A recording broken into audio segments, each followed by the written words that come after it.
Well, hello, everybody, and welcome to another exciting episode of the one and only Crash Course. All right. Wow, I can't believe how long I've been doing this now.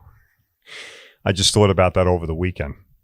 Over the weekend, while I was sitting in the woods and being infested with ticks. Yes, I went upstate chasing turkeys. The turkeys ended up chasing me. It's turkeys too, and me nothing. So, anybody out there that's concerned about wildlife and hunters, don't be too concerned because they always have the upper hand, as evidenced by my my soiree in the woods this weekend. Didn't really amount to anything but aggravation and nasty weather. No turkeys. I did have a couple turkeys talk to me, though. I had one in the morning talking back to me, and then on Saturday, and then Sunday, I think Sunday morning. Yeah, Sunday morning I got in there.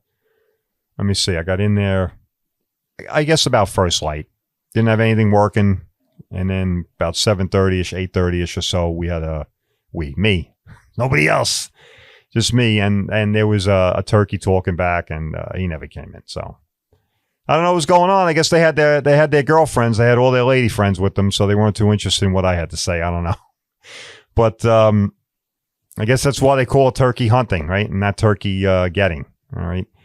But I love it. I like it. I've been doing it my whole life, and I really enjoy being out there. Sunday was beautiful. I was upstate. I was in Suffolk County, New York, and that's about 2.5 hours north of Manhattan. And beautiful, beautiful cats, like the foothills of the Catskills. It's beautiful up there. I love it. It's just the shame of it is you got to turn around. You got to head home, and then you got to drive through the nightmare of traffic through the boroughs. And by the time you get back to Long Island, you don't even realize that you went away for a weekend. It's hysterical. The stress level just starts coming right back up as the further south you head. So really, it's terrific. You go away only to get aggravated and stressed out again on the way back. But it's beautiful up there. I love going up there. I tried to do a little fishing. I don't know if anybody's into fishing. We tried the fishing thing. That didn't work either. Too windy. And then it's not a good sign when you're seeing whitecaps on inshore water, okay? Literally whitecaps on the lake and then even on little ponds. So I wasn't too thrilled to see that. And even Sunday was almost a bust. Although I did do some artificials, and I had some tiny perch chasing it, but they weren't too enthusiastic. I think the water's just too damn cold yet. All right, we've had a lot of rain, a lot of grungy weather. I went to Florida. I was in Florida at the end of April, and oh my God, I'll tell you, Florida. I know everybody bitches and complains, right? Oh, it's so hot down there, which I really don't get that. I don't get that. Right? Everybody's like, oh, it's so hot. Okay, but you're not living in the sun all day. Like I don't understand. I mean, listen, I understand. I get it. It is hot. I mean, I've not really spent a lot of time in the summer down there. I'm usually down there, early, late spring and then, early fall. But I get it. I mean, 95, 94, 91 every day. I guess after a while that does kind of weigh on you. But, my sister lives down there with my niece and nephews and they, you deal with it. You really do. I mean, you exist in that climate, right? So you start to acclimate, and then eventually they still feel it. I mean, they realize it's hot, and they look forward to the cooler months, just as we do up here. Although our months aren't cool, they're downright cold and nasty and horrible. But it's just it's beautiful down there. I mean, you can't argue. I don't know how anybody can argue with that with Florida. You go down, it's sunshine. I'm over on the East Coast down there, Melbourne area, and you get the wind off the ocean all the time. It's just great, So I don't really see the complaint. You come up here, our weather sucks, right? I mean, the state sucks, and then the weather sucks. It's hysterical. I don't know. I mean, I guess the summers are okay, right? Well, summers are okay, but sometimes it just takes us a long time to get there, though, right? Like this spring. I mean, where the hell's spring, right? What are we doing here? I mean, we got rain and clouds and all kinds of nasty stuff going on, and cold. Where's the warm weather? When in the hell are we getting warm weather up here? That's where I was going with that. So I went to Florida at the end of April, and I came back, and I get out at the airport. It wasn't as bad as it usually is. I mean, usually I got to grab a snorkel or something out of the back of my truck. I mean, this time I just needed a sweatshirt, which thank God I had, and I had on me when I got out of the airport. But I don't know. I just love going down there. Just wish I had the I was in a financially different space, because I'd probably just uproot myself at 62 and just go down there and plant myself down there. But that's not happening right now. Maybe it will down the road. So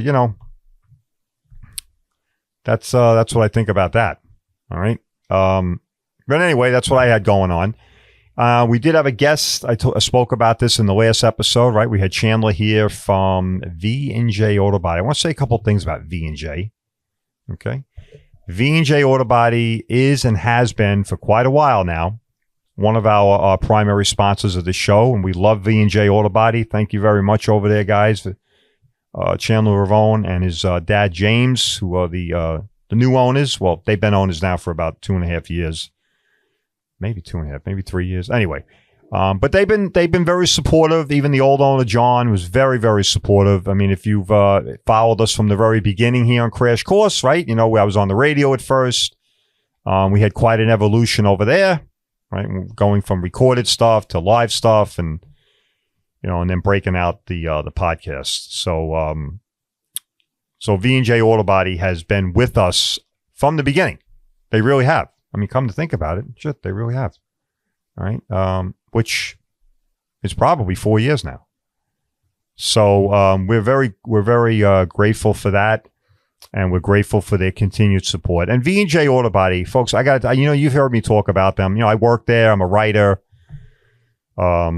sometime manager, but more importantly, they are a very modern facility, right? And you've heard me talk about this, and I just think it's very important to stress that over and over again, because at least here on Long Island, and I know that this is a podcast, so I have to be very careful here, because we're not demographic sensitive here. I mean, I know we're not just hitting Suffolk and Nassau County, Long Island. I don't know where the hell this is going. Maybe we're hitting the Milky Way and the stratosphere. I don't know. But at any rate, I'd like to think that we can be heard in the Milky Way and beyond our galaxy. I don't know. I got to look into that. I got to talk to the powers that be that power up this thing. Maybe we are heard in the Milky Way. I don't know. We're heard everywhere, so it's possible that we're heard outside our galaxy too. It is a very far-reaching podcast, folks. I assure you that. We reach into every realm here at Crash Course. But anyway, here on Long Island anyway, right? And this might be the case where you are. I mean, if you're in Jersey or some other state nearby, Connecticut, I don't know. I mean, I'm not that familiar over there with those states with respect to the body shop industry, but at least right here on Long Island, it's really a crowded space. I'll just say that. And that's really being nice. Okay. Crowded space. Okay. I mean, there's literally, you've heard of 7-Elevens, right? Maybe you have, maybe you haven't. Well, 7-Elevens are all over. They're like Starbucks, right? And every time you turn around, I mean, there was a time when the Starbucks were opening a Starbucks in a Starbucks, right? That's how pathetic that got. Well, it used to be that way with 7-Elevens. I mean, it is still. They've opened up a whole slew of new 7-Elevens here, and you have a 7-Eleven like on every corner. And here on Long Island, you got a body shop literally on every corner. I mean, even V&J, I could literally step out in the backyard. And our yard is huge up by me. We have two facilities. We have a split facility. Throw a rock and I can hit a body shop on the other side of the block. Okay. And then there's a guy right down the road from us in the back. It looks like a warehouse. I mean, I don't know who in their right mind would bring anything. I wouldn't bring a go-kart to this guy. Right? I'm just saying. That's what this place looks like. So I wouldn't even bring a go-kart to that guy. All right. The guy on the other side of us that got hit with a stone. Now he has got an updated facility, a modern facility, and he has invested quite a bit of money in there. Okay, but he has problems. Okay, problems. What problems does he have, you ask? Are they mental, physical? Well, they might be mental, because some of the things that he has problems with border on criminal and fraud and stuff like that. So, and again, is it a modern facility? Yeah. I mean, does it look like V&J? I don't know. Maybe in some respects, appearance wise and stuff. But again, folks, where am I going with this? Where I'm going is there are so many shops on Long Island, right? I just said a body shop on every corner. they can't all possibly, and they're not. I know that because I was in the insurance industry for 30 years and I visited a lot of these guys. They can't all possibly be delivering the same level of competence and the same level of service and the same level of expertise. All right? They can't. And they're not. But V&J is. Okay? V&J Auto Body is. And V&J Auto Body is dedicated, okay, to that principle that we want to be a leader in the industry, which I think we are. I think we're a trendsetter. I think we're a paradigm shifter. All these fancy terms, but I really do believe that. I mean, I'm not window dressing here. I'm not trying to use, fancy speech or anything like that. But V&J Auto Body is. I mean, I think we are an industry, an example of what the industry should look like. Right. But the reality is it doesn't. Okay. Yes, there are other facilities out there, both in Suffolk and Suffolk County on Long Island, that do mirror that do mirror us. All right, but V&J Auto Body has taken some very bold, all right, and I would say very bold and also risky steps. All right, they've expanded, they've invested, all right, both on the people and on the equipment side, on the training side and facility side. Right? I mean, by facility, I mean the office. Right? You come into V&J up by me, right? I'm in the north facility, so that's the customer reception area. That's where the administrative offices are. We have another facility next door. That's all the administrative and support staff and offices are in there. My building houses the inspection center, the detail, polishing, and final delivery center. All right, and then of course we have storage up by me. Right, we can store cars and total losses. All right. And then we have the front end, the front offices, which is where our two amazing girls are, Jackie and Donna. And I've had Donna on the show. You can check that episode out, as well. Donna was here with me on Crash Course, and that was a really cool little segment we did. We bantered back and forth about the difficulties of dealing with the insurance industry and why it's so important. All right. Why it's so important that the body shop that you choose has competent people like Donna and Jackie. All right. I would put them up against any insurance professional. Any. Okay. And that's saying a lot because none of them have any insurance background. All right. Neither one of our girls have ever worked for or in or with an insurance company or insurance agent. All right. These girls were brought up through the ranks, okay, and learned on the job and then educated themselves and became very, very adept at doing their job. All right. They're very well educated in Reg 64, Reg 79. They also are very familiar and competent, okay, and also fluid in both insurance lingo and jargon and also in insurance company policies and procedures, especially as it relates to your claim. All right. So where am I going with all this? Well, what I'm saying here is it has to be a total package, folks. Right? It has to be today. All right. You simply can't rely on one aspect or one function of a body shop. All right. To make sure that they're going to deliver a quality outcome for you. You can't. It doesn't work like that anymore. It did 30 years ago. It doesn't happen. Okay. Today you have to make sure that you end up at a facility, all right, which takes a holistic approach, all right, to your service. And, in the case of V&J Auto Body, that's what we've done. Okay. Now, it's been a long road, all right? 40 years V&J Auto Body's been in business, going from a one garage bay operation to a mega facility now. We have the 50,000 square foot brand new building. We can accommodate the newest and largest Sprinter vans, the newest and largest Rivian vans that Amazon is now using, which we do have 2 accounts. We are one of the principal repairers in that space, the Amazon space with the new Rivian vans. All right. We've been fixing them now for about 6 to 8 months. All right. And also the Sprinter, the huge extended version of the Sprinter vans, a very popular vehicle in the commercial industry. And we have the repairability rights on that. All right. And that's because of our increased capacity, production capacity to accommodate these size vehicles. Right. And we have a parts center, a parts delivery center, a parts manager. All right. We have a blueprint center. right? A blueprinter. We have a technology center, all right? And these are all separate buildings, all right? All within walking distance of each other, but all separate facilities and all dedicated to one specific task, right? Which together, all right, forms a seamless outcome, all right, for your car and for your experience. All right, and so that's why it's so important. You see all these body shops all around, and everybody's got it. Everybody knows everybody. That's the thing with the body. You get in the wreck. Oh, wait a second. Don't call them. Uncle Joey knows Uncle Tony, and Tony knows Jimmy the Greek, and he's got a big shop. He's been fixing cars for 100 years. Oh, really? Yeah, you got to take your car to him. Who is it? Jimmy the Greek.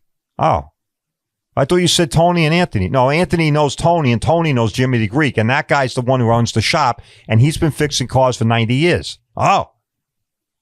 So I should bring my car there? Yeah. Folks, 90 years. I mean, I'm exaggerating here to be funny, but this is what goes on in the body shop industry, right? Come on, admit it. This is what happens, right? So-and-so knows so-and-so. Bring it over there. You have no idea where you're bringing your car. No idea. You don't know if this guy is fixing cars the same way that he did 30 or 40 years ago. All right, I don't want to hear anybody out there say, oh, that's a crock of shit. It doesn't, you fix them the same way. No, you do not. No, you do not.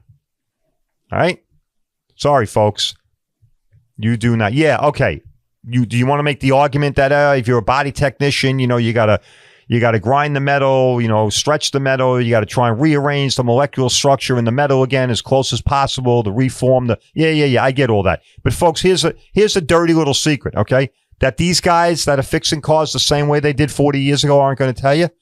You might have 4, 5, 6, 7 different materials on that car. And guess what? All those materials, they all repair a different way. And some of them aren't even repairable anymore. You can't even repair them.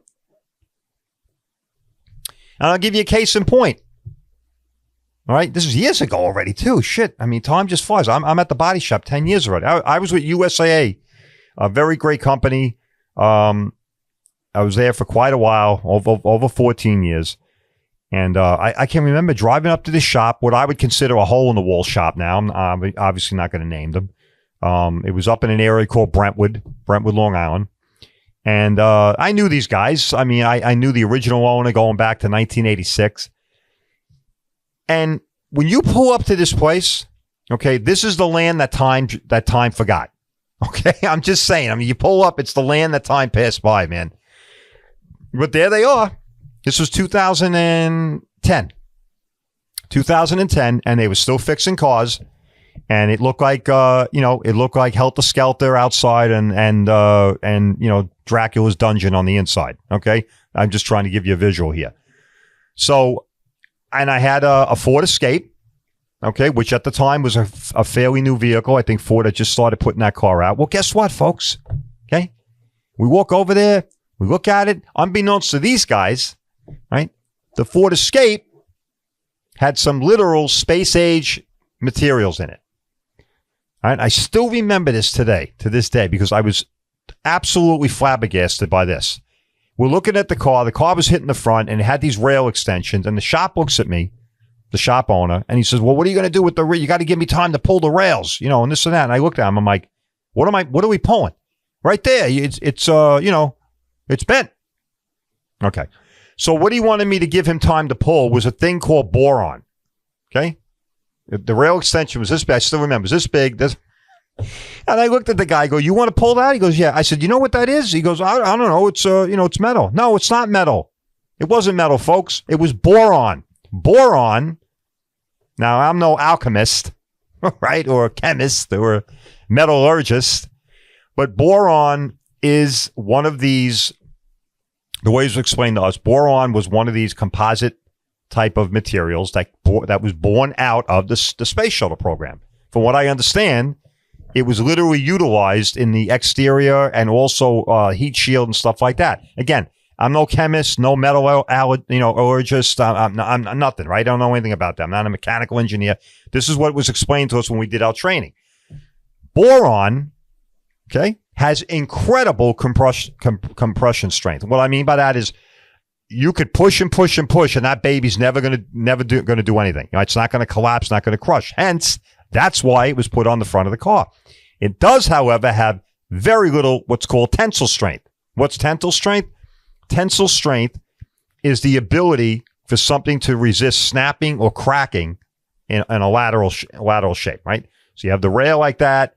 So if it gets hit this way, they tended to snap. Literally, this is a metal composite material. It would literally crack, break right off. So this jackass wanted me to give him time to set it up on the frame machine, hook up the frame puller, and pull that.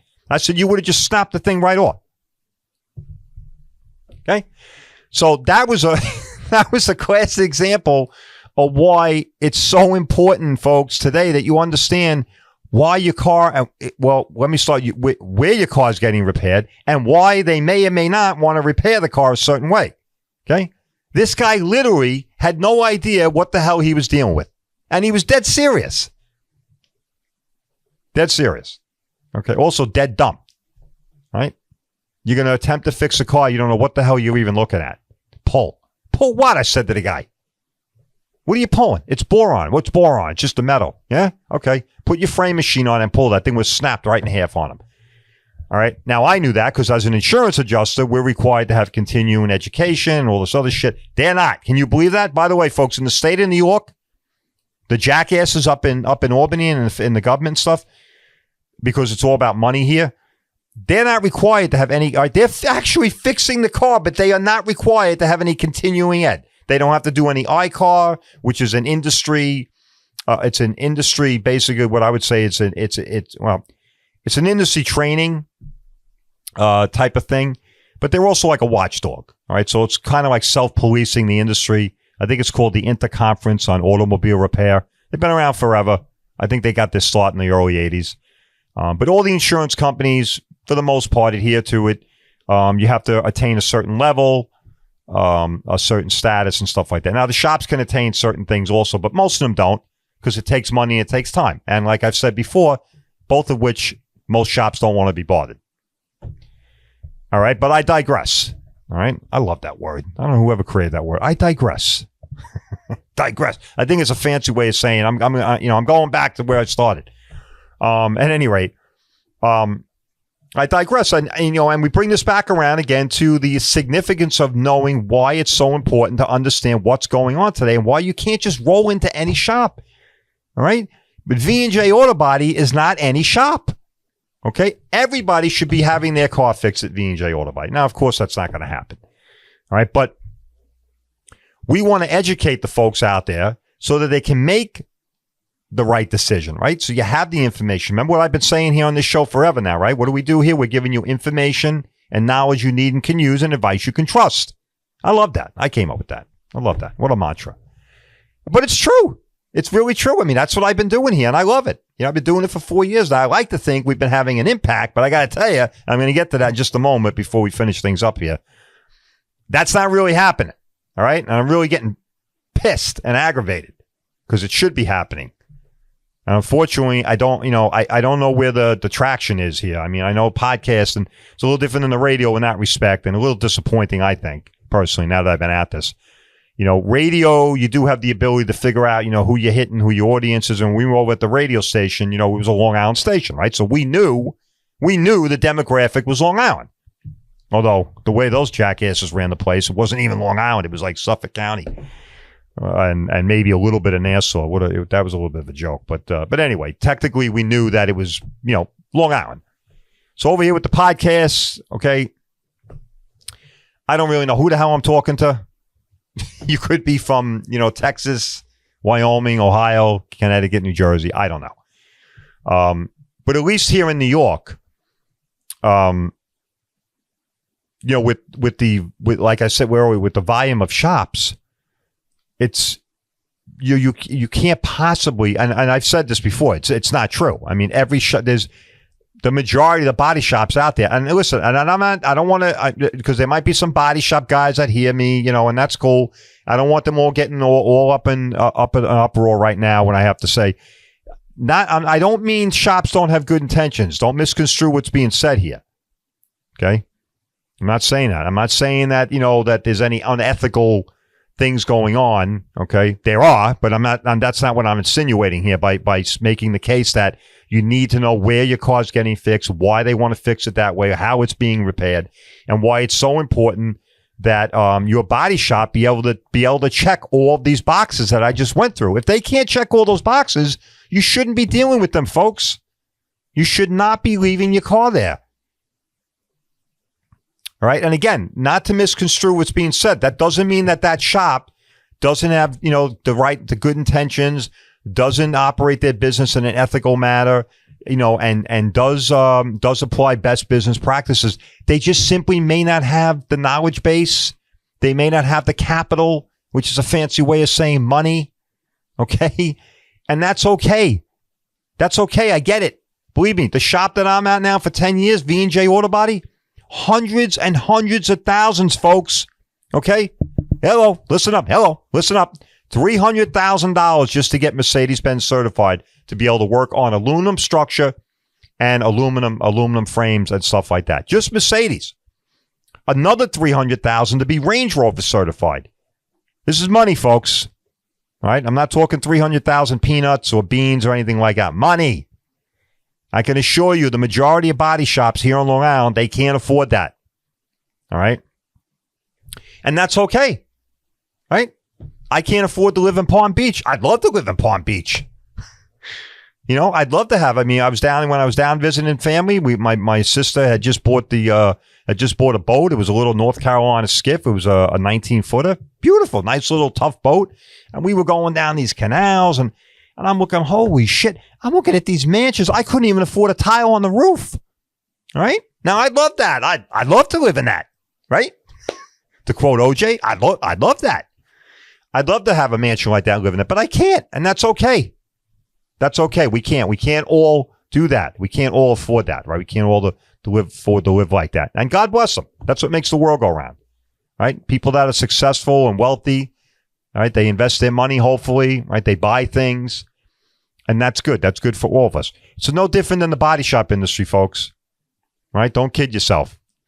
And these smaller guys out there, if they're hearing me right now, I know they're probably, throwing shit at the screen and everything of this guy, or, going to delete me out of the phone or something like that. I'm sorry, but it's the truth. It's the truth. The space that the body shop industry is in today is actually a very narrow space. However, a lot of guys that shouldn't be fixing cars are still fixing them because of the fact that you have such a range of vehicles that are still out there, obviously, right? We have very old cars dating back to the 80s, 90s and stuff like that, which, they don't have the same technology packages, the same materials, and other stuff on them. So yeah, so there is a need there. There is a fringe need still, and these guys are operating on that fringe. The problem is they try and cross that line. They try and go from the fringe and they try and go mainstream, and that's not happening. Okay, and and they should admit that. There's nothing embarrassing. It's not a failure, right? Not everybody was meant to be, Apple or Microsoft, right? They're not. Just like I wasn't meant to live in Palm Beach or on the canal down there with a $500,000 roof. I wasn't. It's okay. I'm all right with that. But somehow in the body shop industry, that's not happening, right? The guy that's over here that can't afford to invest, that can't afford to keep up with the times, he's still going to try and fix these cars that he has no business fixing. All right? And okay, fine. But don't help him. Don't be that person. Right? Remember what I said here. We give you information and knowledge you need and can use and advice you can trust. Folks, listen up when I tell you. Ending up in the wrong body shop today can cause you a lot of things, not the least of which could be money. Certainly, what will happen is time delays, frustration, bad outcomes. All right? And like I said, and money, and in a worst case scenario, forget it. I mean, we don't even want to go there, right? But some type of safety issue. All right, so that's why if you, your friends, your family, if you find yourself in need of that type of a service, you need to go to V&J Auto Body. Go to VandJAutobody.com. Check them out. There's a virtual tour there you can take of all the facilities. You just, you can't argue with success, folks. Holistic approach, right? On-site and rentals through Hertz, and 24/7 concierge service. Now, what does that mean? It sounds fancy, right? Concierge. Oh, it sounds like what he was saying earlier about, the fancy play on words. Well, it is. I think it's some kind of French word, right? I don't know what the hell it means in a literal sense, but what it means to us is that we're going to be able to pick you up, drop you off. You need to go to the train station after you drop your car off. We get a driver. Driver takes you there. You need a rental car. You can't get to us. We come to you. We put the rental car on the flatbed that baby right to your house, drop that off, have all the paperwork right there. You do everything right there. Give it to the driver. Put your damaged car on. Haul that baby right back to us, and we get right into doing what we do best, which is servicing your car and taking care of you. That's concierge. That's my version of concierge. I don't know what the French version is, but that's the American version. So, that's what goes on, right? That's V&J Auto Body. Now, not everybody can do that, and that's okay, right? It's like I said, I can't live in Palm Beach. I want to, but I can't. That's okay. I have a great life. That doesn't change my life. And the same needs to be said for the auto body industry. And I really, honestly, personally, I don't give a shit if it is another state. The same, in my humble opinion, the same paradigm should apply, right, to that business. If you're operating in this space and you don't have the ability, whether it's capital, money, whether it's training, whether it's people, maybe you just don't have the right people or can't get people. You don't have the equipment. You don't have the facility.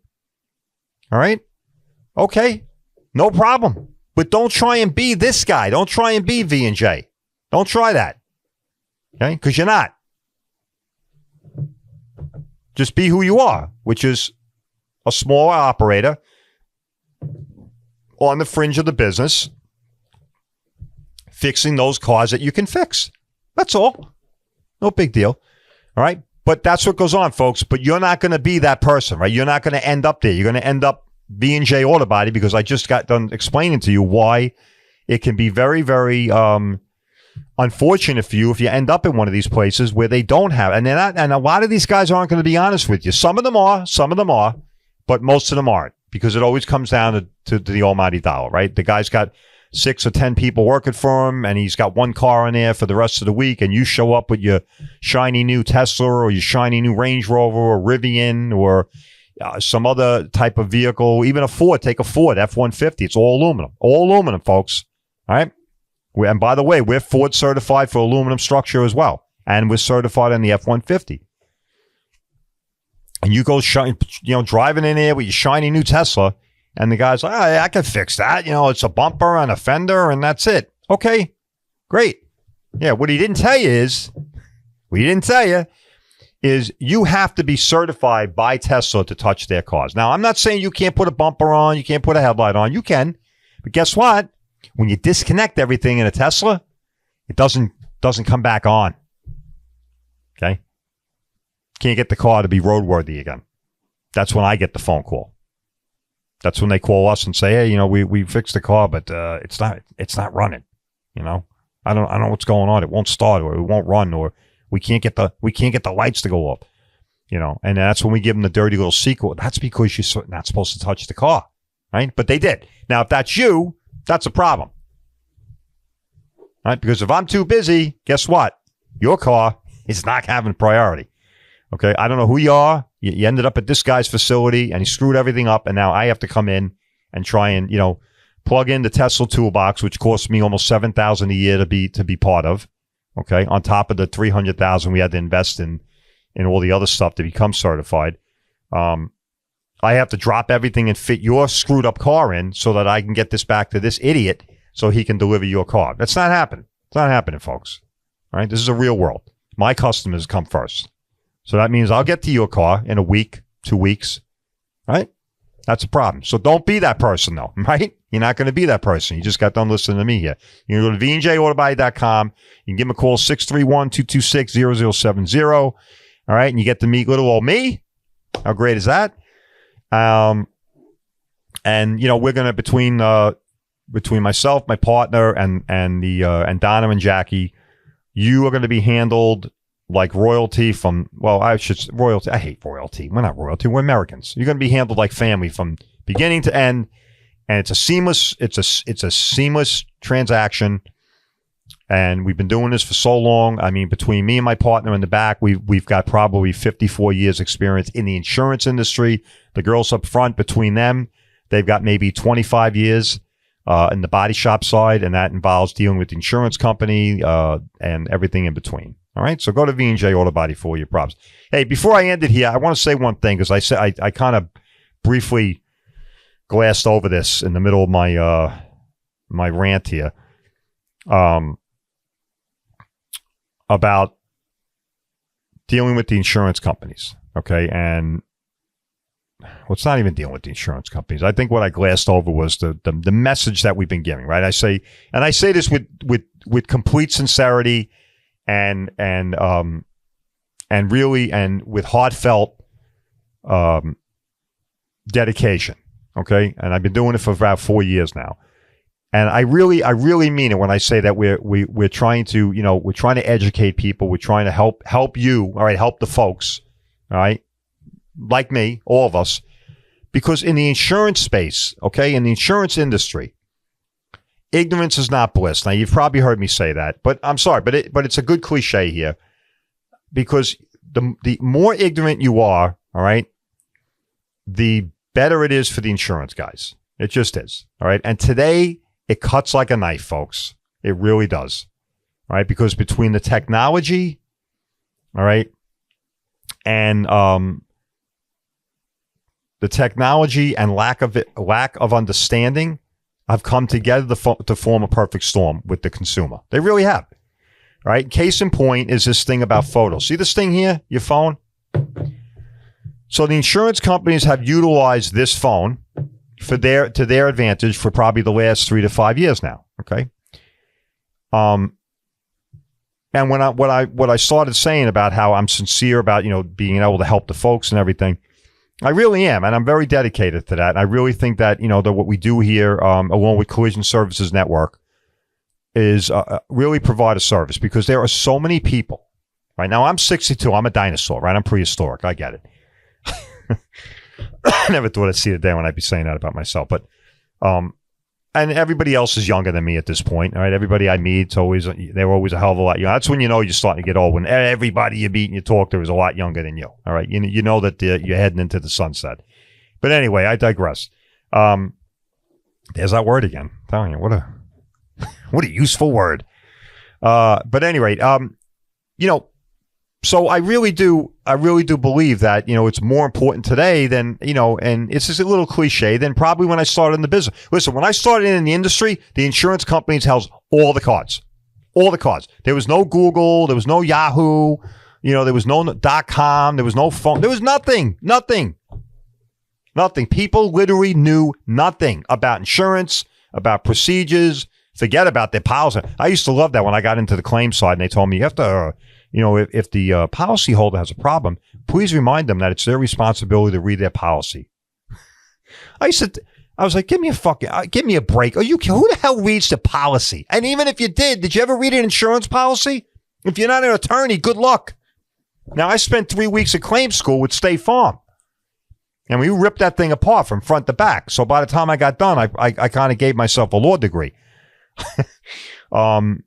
But that was my job. I needed to be able to interpret that thing and understand it. But you, on the other hand, I don't know how the hell they think that you're supposed to be able to interpret that. Right? I didn't know. I knew what an insurance policy was before I got in the insurance bit, but I didn't even know where the hell to go to get it, let alone read it. So I always thought that was a crock of shit. But again, back then, they could do that, right? Why? Because you had no access to information. Okay? And we all heard the old cliche that information is power.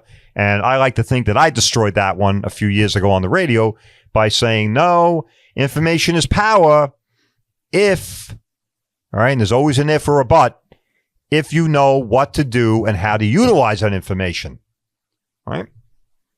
When I was doing my master's, there was a middle manager that was teaching organizational management. She was a middle manager at Allstate, I think, or something. Ironically, of all things, Allstate, of course. I couldn't get away from the insurance industry even when I was going to school at night. But anyway, this woman, I remember she said to us that, hey, you could be the smartest guy. You could be having a meeting, be the smartest guy in the room. You could have the highest IQ. She says, but you know what? It's not going to matter. It's not going to matter. Right? Because you could be the smartest guy or girl, highest IQ, and have all the information in the world about what they're talking about or about how wrong they are, about whatever the hell it is. And it's not going to matter. Why? Because you can't do anything with the information. You can't go anywhere with it. You can't force somebody to do or say something with it because you are a nobody. You're just a foot soldier. And I remember my head just blew up when I heard that down there. I'm like, holy shit. You know, not that I'm a mastermind or a genius or anything, but I consider myself fairly intelligent, always thinking outside the box, quick on my feet. That's a lot of my military training. Went through ROTC. I was in the Army and stuff. And that's great over there. But I soon found out in the business world, not so. Okay? So where was I going with that? Well, I was talking about information, right? Coming back around to the information thing and about what's going on out there today, about how ignorance back when I started in the industry was everywhere, right? But the only problem is that there was no rebuttal to it then because the insurance companies held all the cards because me, when I worked there, we knew everything. You didn't. We did. Now everybody can know everything and go everywhere to find stuff out. However, because of this and technology, the insurance companies have now clawed all that back. They've clawed it back, folks. And that's because what they can do is they can coerce you into doing things that you have no reason to be doing. None. Please, if you take away anything from today's show, again, I keep re-emphasizing this, and I'm going to keep talking about it since you either drop dead here or I don't know, something else happens. I'll figure that out. But anyway, stop complying with the insurance companies. You get in an accident, folks. You want to call them? Great, call them. I always say you should call us first. If you're going to call them, you should call V&J first, all right? Or go to collisionservicenetwork.com. Whatever you want to do, but if you want to call them first, I get it. Everybody wants to call their insurance company. There is nothing in the insurance policy, nothing that compels you to listen to them when they tell you have to send us photos. You do not. You do not have to send them photos. The only thing you have to do, okay, is be available, all right? Report the claim in a timely fashion. Be available to them and help them to recover monies where there's a recoverability, all right, subro. And you have to make the car available, all right, for them to inspect. But guess what? At a place and time convenient to you, not them. So you taking photos of your car and send it to them, that's convenient for them, not you. Okay? Folks, that hurts you. That hurts you. And I know nobody gives a shit, but you should start. Okay? Especially today with this AI and all this other deep fake crap that's going on. Those photos become the property of the insurance company the minute you send them in. They can be used against you just as they can be used for you. Some jackass that has a claim against you or you have a claim against them, and next thing you know, he's telling them that's bullshit, their photos, this and that. Next thing you know, those photos become the jackhammer that they hammer you into the ground with. All right? The other thing is you simply are not a professional like myself. All right? You don't know what the hell you're looking at. You don't know about indirect damage, hidden damage, damages that could be incidental on the car but could still be related to the loss. You don't know any of this. You're just snapping away. And then you get an estimate that's bullshit. They know it. You don't. They know it. And they're hoping that you take the check for $500 and run away. All right? Don't do it, folks. All right? Everybody, stop sending photos. It's a privacy issue for you. All right? And it could also be used against you in a court of law or in a fraud investigation or whatever the hell else they want to do with them. All right? Do not comply with that. That's helping them. It's helping them to reduce costs. They're eliminating jobs because of that. All right. And you don't need to help that along. And still, I keep seeing it. Been saying it for 4 years now behind this mic, and I still keep seeing people do this. And I get it, believe me, because I've been on the other side of the phone with customers right in my shop, and I hear the rhetoric. Right? It's lies. A lot of it's lies and coercion. But I know if you don't understand what's going on, you feel threatened, you feel pressured, and you feel like you have to comply. You don't. All you simply say is, nah, I'm not going to do that. I don't have any photos, and if I did, I'm not comfortable with sending them. I'd like you to send an adjuster, all right? Because that's part of what you pay for, all right? They send a licensed appraiser out that's a professional that's trained to identify the damages related to the loss and then negotiate them with me. That's the process. You're nowhere in the process, okay? So let's not do that anymore, all right? I think we're gonna end it up right there. All right, so hopefully everybody got something out of that. Remember, go to V&JAutobody.com.